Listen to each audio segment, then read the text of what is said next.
Okay, magandang umaga sa inyo mga brothers. Ito na po yung ating alaga na mga piglets natin nung March 19. So pinanganak po sila ng March 19. So diniretso natin ulit ng patiner. Pasok ulit tayo sa pag-aalaga po ng mga patiners. Ito po yung ating alaga na to ay 10 yung anak ng ating alaga. Nabuhay po sila lahat at ito na po yung kanilang edad na kung saan sa May 31 sa katapusan po nito sila po ay papasok na sa 73 days po mga brothers. Harvest natin yung 10 piglets dun sa ating alagaan si Siomay. Tapos po ang ginawa natin, diretso natin sa pag-aalaga ng palakihin natin sila para yung palakihing baboy. At sila ngayon ay nasa kulang 2 buwan kalahati na mga brothers.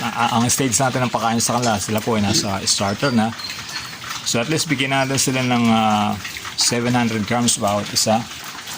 Kahit kaya na rin po nila yung 1 kilo per day yung bawat isa sa kanila. Pero medyo risk po yun dahil pwedeng magsuka o magtais sila. Kaya mga 700 muna po tayo. Tapos ang gawin natin, gradual natin. Pagtungtong nila ng 75, pwede natin gawin ng 8 kilos per day para 800 grams na bawat isa. Tapos hanggang sa abutin sila ng 90 days, at least 1 kilo na po ang bawat kainin ng bawat isa sa piglets. So maganda naman yung kanilang laki at hindi sila nagkakaroon ng problema, hindi sila nagtatay, hindi sila nagsusuka. Kasi nga po, yung sistema na kayang-kaya nilang i-digest, yung mga pagkain na kalang nakakain, hindi sila na-overfeeding. Kasi po, lagi ko pong pinapaalala sa inyo, hindi ko mo binigyan natin sila ng bigyan ng mga pagkain, talagang na-overfeeding sila. So mauwi lang po mga brothers dun sa hindi nila kayang i-digest dahil overfeeding. So magtatay sila, magsusuka sila. Kaya kailangan tama lang tayo.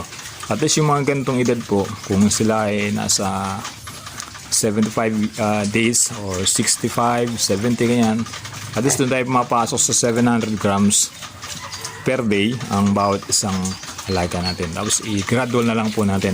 Tapos pag dumating siya ng 105 days, ayan, pwede natin silang bigyan ng 1.5 kilos bawat isa hanggang 2 kilos po. Hanggang sa ma-harvest natin sila. Ito po yung ating paraan sa pag-aalaga ng my brothers that is not a pig na fatteners. Ganyan po yung paraan natin para iwas problema tayo. Kasi po mga brothers, pagka halimbawa, nagkaroon sila ng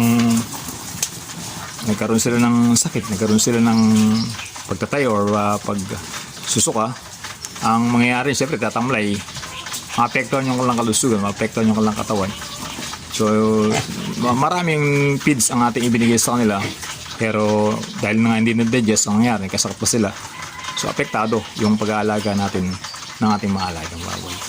So kaya mas better dyan, kung ano lang yung required, bigyan natin sa kanila. Kahit nakikita natin sila na gutom pa talaga, so wag natin talagang patulan ng patulan kasi ayaw natin na sila ay magsuka or magtae.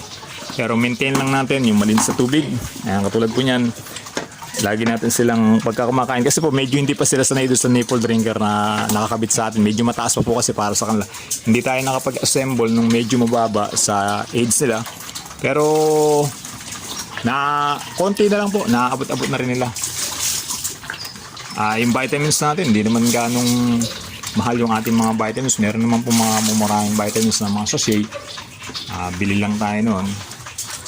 Tapos kailangan maintain din natin yung laging malinis yung kulungan para iwas tayo sa langaw, iwas tayo sa mga insekto na kung saan pwede magdala ng mga bakterya para sa kanila.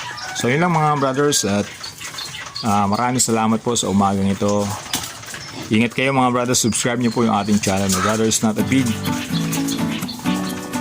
At marami pa tayong pag-usapan patungkol sa pag-alaga po ng ating mga alagang baboy, alagang inahin. Yung isa ko pong nanganak doon, i-update ko po sa inyo nakaraan. So mag-iisang buwan na rin po siya.